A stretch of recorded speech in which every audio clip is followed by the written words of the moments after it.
So this is a video I've actually been really excited about, mainly because I had no idea what I was going to say because I wasn't so sure myself. So this is my 2005 G500, and I figured I would kind of share a little bit about this vehicle and kind of go into the history of it as well.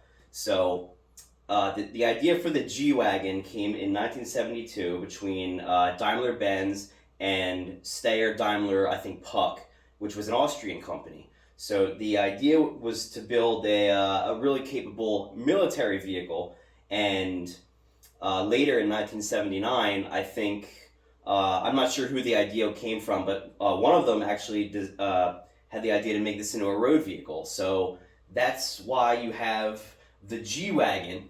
So G actually stands for Geländewagen, I think, and that is basically English for land vehicle. I guess a better translation would be like off-road vehicle. The cool thing about these is the body is the exact same from 1979 to I think 2017 was the last year, because 2018 and up is when the refresh happened.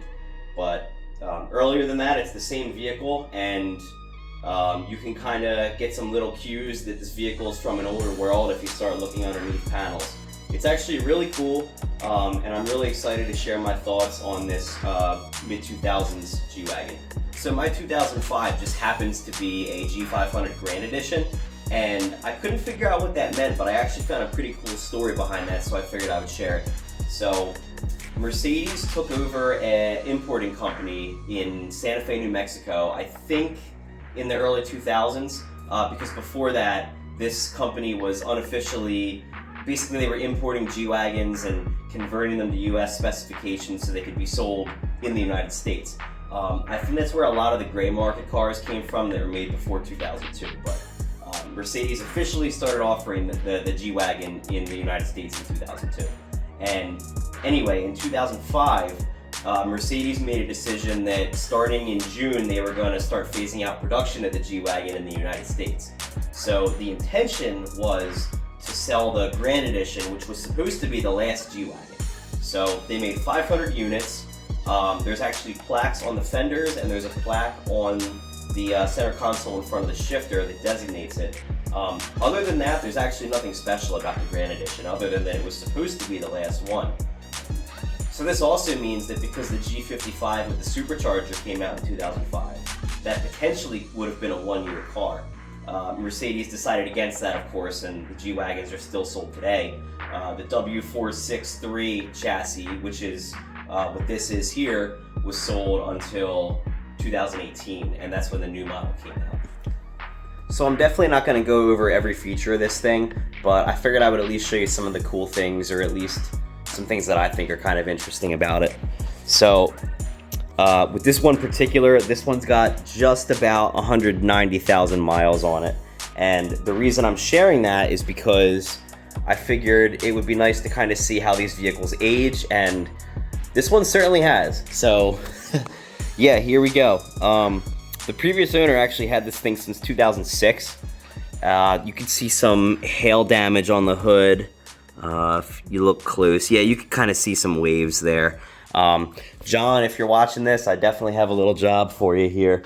Got some on the hood. You can see it better there now. And we also have this random dent here in the back. And this thing has backup sensors that still work, so I don't really know what happened there. But, you know, hey, things happen.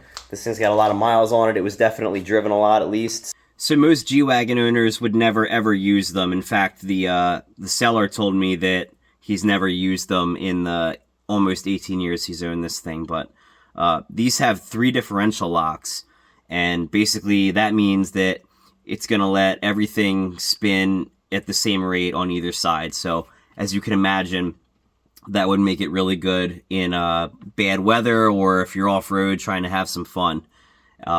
I think on the older G-Wagons, they were operated by levers, like on the Unimog, but on this vehicle, they're electronic. So as you can imagine, that could definitely present some issues for owners that don't use them.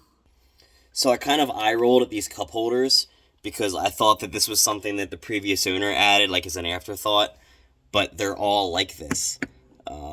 This just kind of clips in like that, and gravity kind of just keeps it in. Kind of weird. And then there's this, which makes a terrible sound.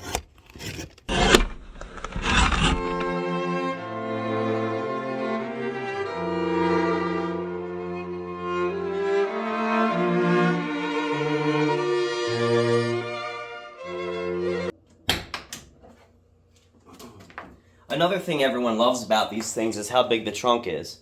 I mean, you can carry so many things back here. You can even fold the back seats. You can go camping. This one even came with its own like privacy screen. Speaking of the rear seats, they're heated and they work too. Kind of worth mentioning given the age and mileage here. But I thought, you know, that might have been like a Grand Edition option, but it turns out every G500 actually had these, in the United States at least. I thought that was really cool. Other than that, it's really not like a feature-heavy vehicle. It's more like you buy this for what it can do, or its cargo space, or its off-road capabilities, or if we're being completely honest, you just want it because you either think it looks cool or you think it's a status symbol or something. And we're going to talk about that next. So let's hop in the front. I'm going to go for a ride, and I'm going to tell you guys a little bit more about this thing. Alright, so I was kind of joking when I said that people were buying these as status symbols, but was I really joking? I mean, look at who buys these things, at least the, you know, the new ones. I don't think anyone can say that people are buying these for off-road purposes. I mean, there might be like one or two exceptions to that, but somehow this vehicle has gone from straight up military purposes to a centerpiece in the background of some press photos. It's earned that level of prestige, in my opinion.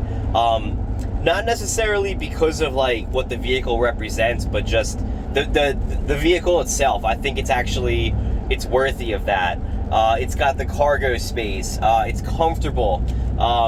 There's an asterisk around comfortable, and we're going to kind of get to that in a little bit here, but it's just this big practical vehicle. It's extremely reliable, and as the name kind of suggests, the German name Geländewagen, it kind of earns that. It kind of is designed as that, and it really does, in my opinion, do it all. So this is a G500, which in America is the smallest engine you can get. I believe starting in 2002, that was a 5-liter engine. Again, I'm talking United States figures here. So 5-liter engine starting in 2002, and it's, I mean, granted, this one has a lot of miles on it, but these engines are known to be pretty stout. There we go. You really have to wind it out if you want this thing to start moving, but I would like to remind you of how heavy this thing is. I mean, we're talking, you got a body-on-frame SUV here with a frame on it that was built from cars that were like up to standard, like in the 70s. It actually wouldn't surprise me if the W461, which is the military designation of the same vehicle, it wouldn't surprise me if that had the exact same frame as this thing, and maybe even the axles. The axles are pretty beefy on this thing too, which is pretty impressive, but either way, you're pushing a ton of weight around. I think 1 or 2 people will make a hitch for this thing. I want to say class 4 or 5. I think the highest rating I could find was, I think 5,000 or 6,000 pounds. Maybe 7, I don't remember. I'm sure they're out there somewhere. You might even been able to have gotten a hitch from the factory. As you could probably imagine, most G-Wagons did not come with the hitches, and most of them have never towed anything. I think a little bit ago I talked about the way this thing rides a little bit. If you go on forums, you'll see that there's no shortage of people talking about it. Everyone either loves it or hates it, basically. And the reason that is, it comes down to what I said earlier about the whole body-on-frame thing. You basically have this 70s SUV, well, you have the 70s truck frame over top of like a more modern SUV, so For such like a luxury vehicle, people are kind of expecting this thing to be like comfortable and smooth. I think a pretty decent way to explain this thing is it's comfortable. Actually, it's very comfortable. Actually, I'm going to turn the heated seat on right now. It's a comfortable vehicle, but you also feel every bump. You get lots of road feedback. Even in the steering, this thing has what's called like drag link suspension. So modern vehicles, they all have like rack and pinion, like think sports cars and stuff like that. Mercedes loves using drag links for some reason in steering boxes. And this is the same steering setup that you'll find on any old school vehicle. You'll find it on like cars made before like the 70s. All right, look at this. So I'm not even going to use any of the diff lockers, and this thing is going to crawl right up this hill. It's kind of hard to tell, but it's probably about a 30-degree incline. We're going about 1,500 RPMs because this thing loves to shift as quick as possible.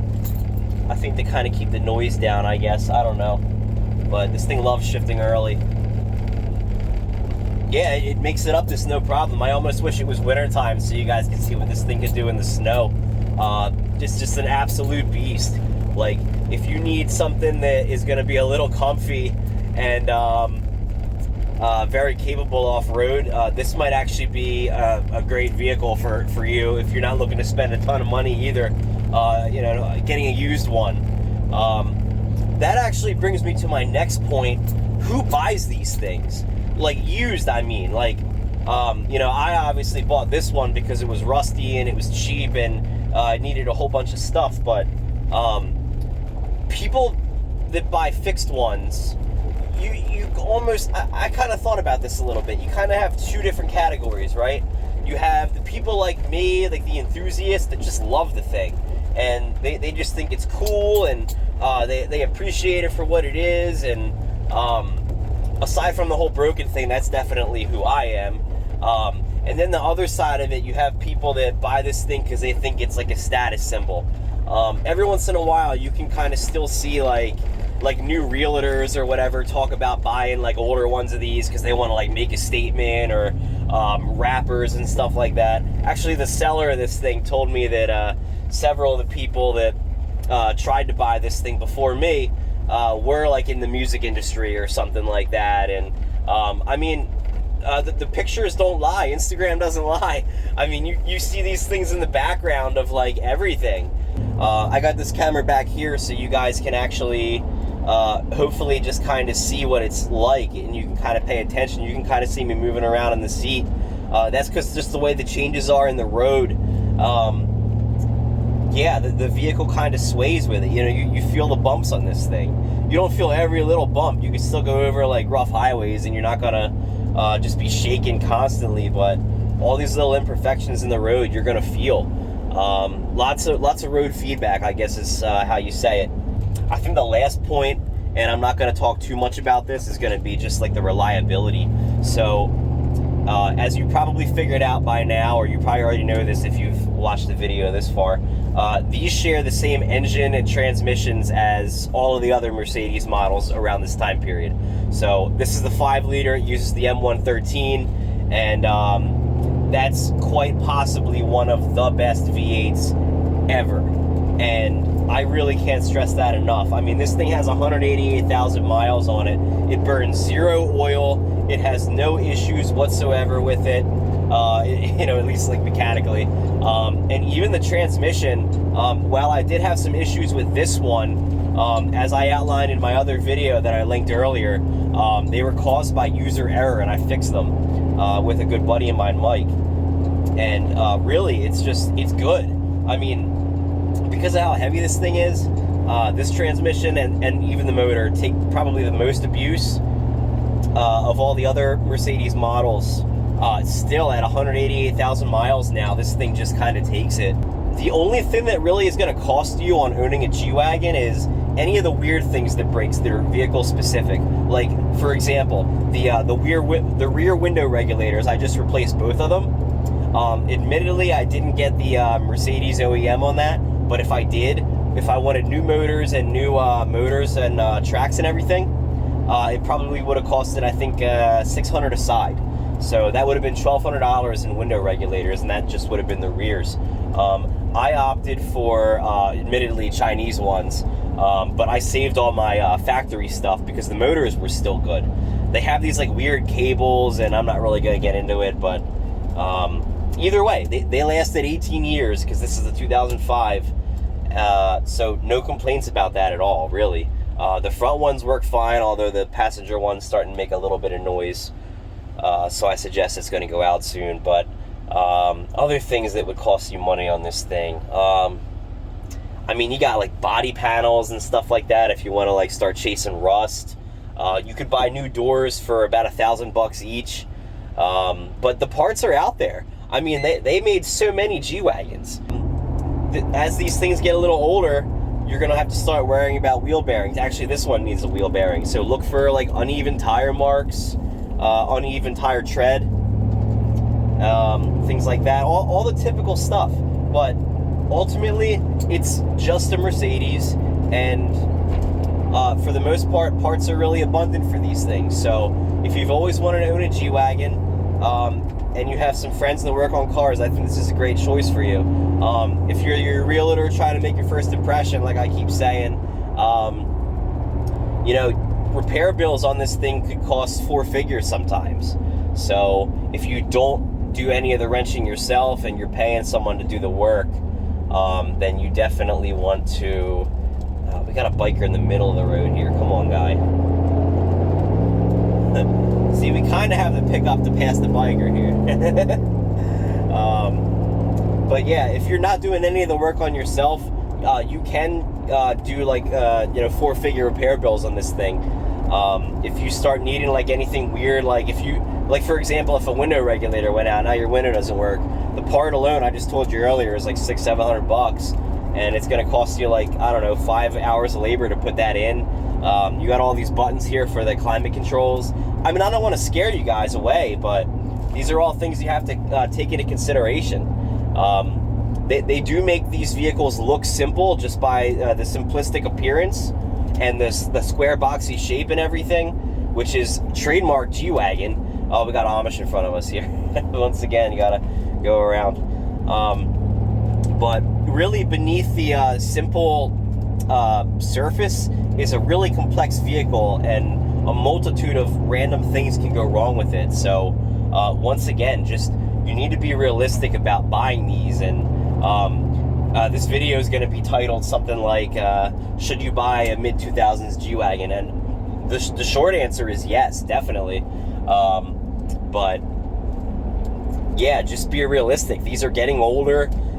Things are going to be a little more complex to fix sometimes, so just be realistic with everything. But as long as you know what you're getting into, I think that it's a great vehicle to have, and I really hope that this inspires you guys to get one. So thanks for watching. I'll catch you next time.